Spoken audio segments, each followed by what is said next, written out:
Hello students, কেমন আছো তোমরা? উইথ এসএস ম্যাম চ্যানেলে তোমাদের স্বাগত। গত ভিডিওতে পল্লী সমাজ গল্পটি পড়ে শোনানো হয়েছিল। আজকে গল্পের সারাংশ এবং লেখক পরিচিতি এবং কিছু শর্ট কোয়েশ্চেন্স তোমাদের করিয়ে দেওয়া হবে এবং পরের ভিডিওতে হাতে কলমে সমস্ত প্রশ্নের উত্তরগুলো করিয়ে দেওয়া হবে। টোটাল এখানে 3টে তোমার ভিডিও তৈরি হয়েছে। একটা তো পেয়েই গেছো, আরও 2টো পরপর, আজকে একটা পাবে। শরৎচন্দ্র চট্টোপাধ্যায়ের পল্লী সমাজ গল্পটির সারাংশ প্রথমে বলি। উপন্যাসের একটি অংশে দেখা যায় 2 দিনের প্রবল বৃষ্টিতে গ্রামের প্রধান মাঠ প্লাবিত হয়ে যায়। শতাধিক বিঘা জমির ধান নষ্টের আশঙ্কায় গ্রামের কৃষকরা রমেশের কাছে এসে সাহায্য প্রার্থনা করে। রমেশ জানতে পারে জল নিষ্কাশনের পথ রুদ্ধ করে রেখেছে বেণীবাবু, কারণ সেখানকার জলাভূমিতে তিনি মাছ চাষ করেন। রমেশ অনুরোধ জানালেও বেণীবাবু মাছের ক্ষতির ভয়ে বাঁধ কাটতে রাজি হন না। রমেশ গ্রামবাসীদের রক্ষা করার জন্য নিজের উদ্যোগে বাঁধ কাটানোর সিদ্ধান্ত নেন এবং প্রতিরোধ সত্ত্বেও সাহসের সঙ্গে কাজটি সম্পূর্ণ করেন। এই ঘটনার ফলে বেণীবাবু রমেশের বিরুদ্ধে মিথ্যা অভিযোগ করতে চায়, কিন্তু আকবর আলী নামে এক সৎ মুসলমান সেই মিথ্যা সাক্ষ্য দিতে অস্বীকার করে।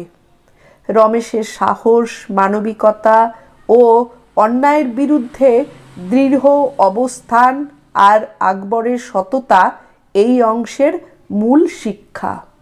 এবার তোমাদের শরৎচন্দ্র চট্টোপাধ্যায়ের পরিচিতি একটুখানি বলে দিই। মানে শরৎচন্দ্র চট্টোপাধ্যায় হলো একজন কথা সাহিত্যিক।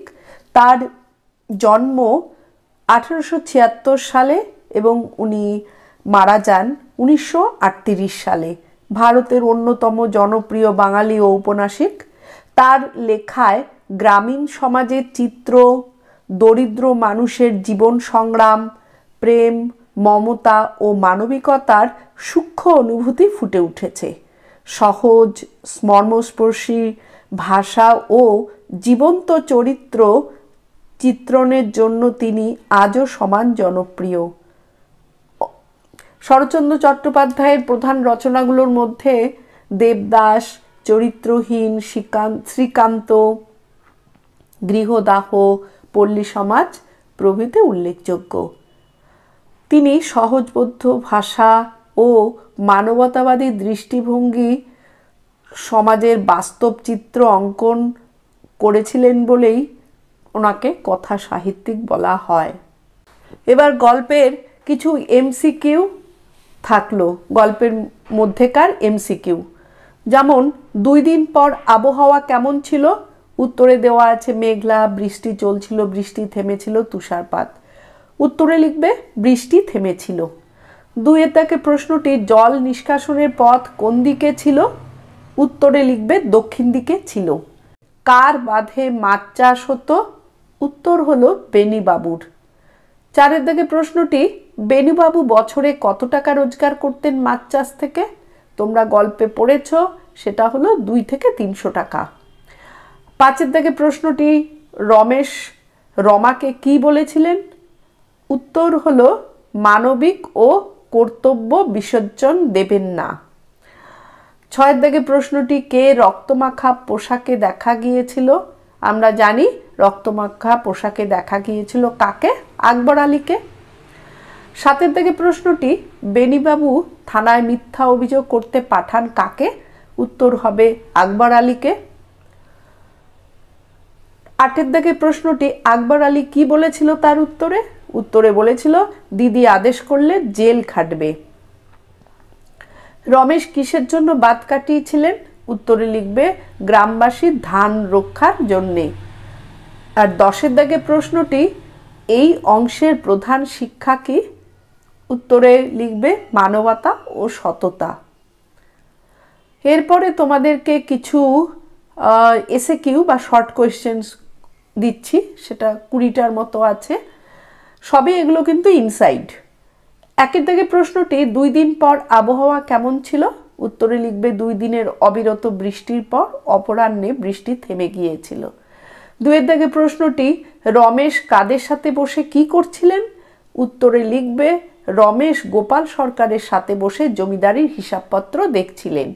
3 দাগে প্রশ্নটি কাঁদতে কাঁদতে কৃষকরা রমেশের কাছে কেন এসেছিল? তা আমরা জানি যে তাদের ধান নষ্ট হয়ে যাবে বলে মাঠের জল যদি না সরানো হয় তাহলে ধান নষ্ট হয়ে যাবে, কিন্তু বেণীবাবু তা চাইছিলেন না, সেই জন্যই তারা কি করেছিল, রমেশের কাছে সাহায্য চাইতে এসেছিল। তারপর 4 দাগে প্রশ্নটি কোন দিকে জল নিষ্কাশনের পথ ছিল?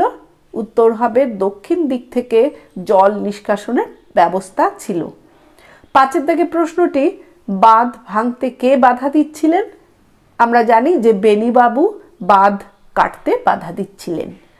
বেণীবাবুর বাঁধে কি ছিল? বেণীবাবুর বাঁধের পাশে একটি জলাভূমি ছিল যেখানে তিনি মাছ চাষ করতেন। 7 থেকে প্রশ্নটি বেণীবাবুর মাছ চাষে বছরে কত টাকা আয় হতো?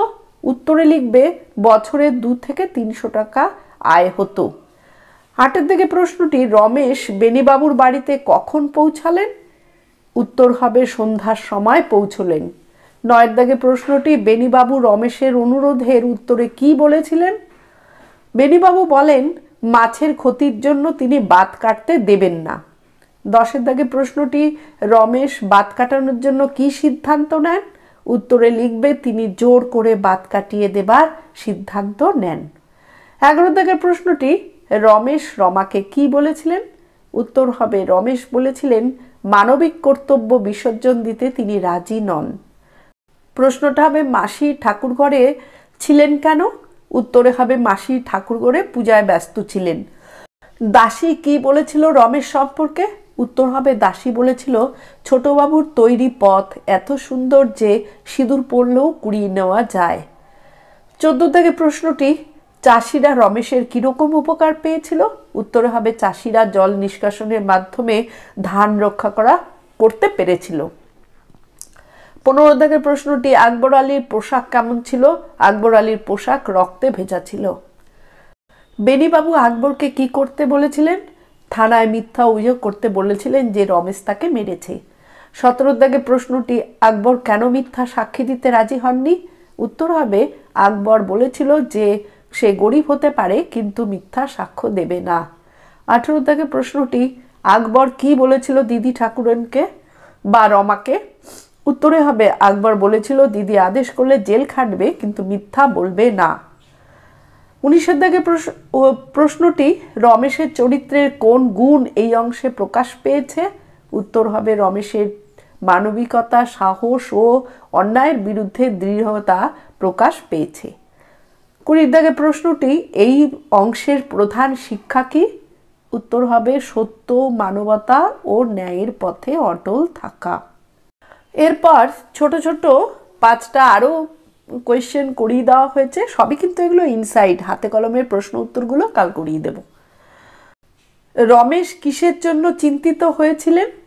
মাঠে জল জমে ধান নষ্ট হওয়ার আশঙ্কায় চিন্তিত হয়েছিলেন।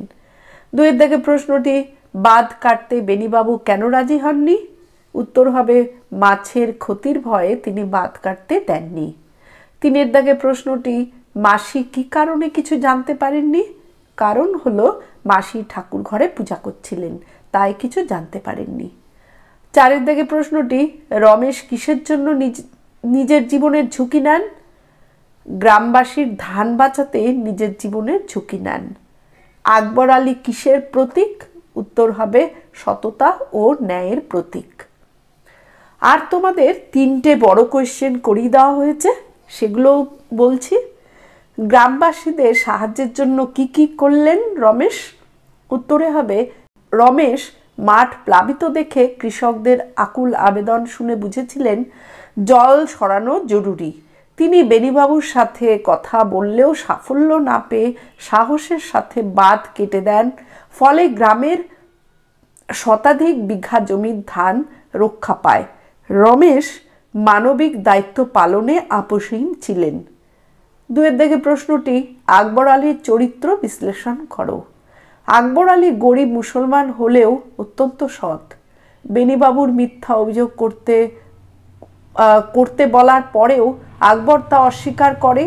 সে বলে রমা আদেশ করলে জেল খাটবে, কিন্তু মিথ্যা বলবে না। আকবরের চরিত্র সততা, সাহস ও ন্যায়ের প্রতীক। তিনের থেকে প্রশ্নটি, পল্লী সমাজ অংশ থেকে কি শিক্ষা পাওয়া যায়? উত্তরে লিখবে, পল্লী সমাজ অংশ থেকে মানবিকতার, ন্যায় ও সততার পথে দৃঢ়ভাবে চলা উচিত। অন্যায়ের ভয়ে সরে না গিয়ে সাহসের সঙ্গে প্রতিবাদ করতে হবে। সত্যের পথে দাঁড়ালেই শেষমেশ ন্যায়ের বিচার হয়। রমেশ ও আকবর তার প্রকৃষ্ট উদাহরণ। তাহলে আজ এই পর্যন্তই। পরের ভিডিওতে হাতে কলমে সমস্ত প্রশ্নের উত্তরগুলো থাকবে। আশা করি তোমরা এতে উপকৃত হবে। আর চ্যানেলটা যদি সাবস্ক্রাইব না করে থাকো, অবশ্যই সাবস্ক্রাইব করে দিও, যাতে পরবর্তী ভিডিওগুলো তোমরা সাথে সাথেই পেতে পারো। চলো তবে আজ টাটা।